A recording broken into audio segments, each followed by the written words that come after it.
జాతీయ సినీ అవార్డుల విజేతలకు మెగాస్టార్ చిరంజీవి సోషల్ మీడియా వేదికగా శుభాకాంక్షలు తెలిపారు.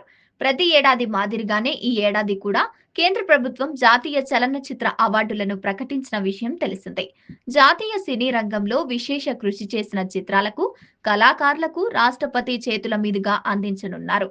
2023 సంవత్సరానికి గాను 71వ జాతీయ చలనచిత్ర పురస్కారాల విజేతలు వివరాలను జ్యూరీ నిన్న ప్రకటించింది. నిన్న భాషల నుంచి చిత్రాలను ఎంపిక చేస్తూ మొత్తం 15 విభాగాల్లో అవార్డులను ప్రకటించింది. ఈ క్రమంలో 71వ జాతీయ చలనచిత్ర అవార్డు విజేతలందరికీ Tollywood star hero megastar Chiranjeevi హృదయపూర్వక ధన్యవాదాలు తెలిపారు.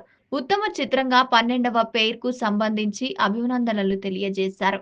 తెలుగు సినిమా మరియు తెలుగు టాలెంట్ దర్శకత్వం వహించిన చిత్రాలు 10 కంటే ఎక్కువ అవార్డులు గెలుచుకోవడం చూసి ప్రత్యేకంగా హృదయపూర్వక మరియు ఆనందంగా ఉందని పేర్కొన్నారు. ఈ క్రమంలో విజేతలందరికీ మెగాస్టార్ చిరంజీవి ప్రత్యేకంగా అభినందనలు తెలియజేశారు. భారతీయ సినిమాకు ఈ గౌరవాలు మరింత ప్రోత్సాహాన్ని ఇస్తాయని ట్విట్టర్ వేదికగా పేర్కొన్నారు.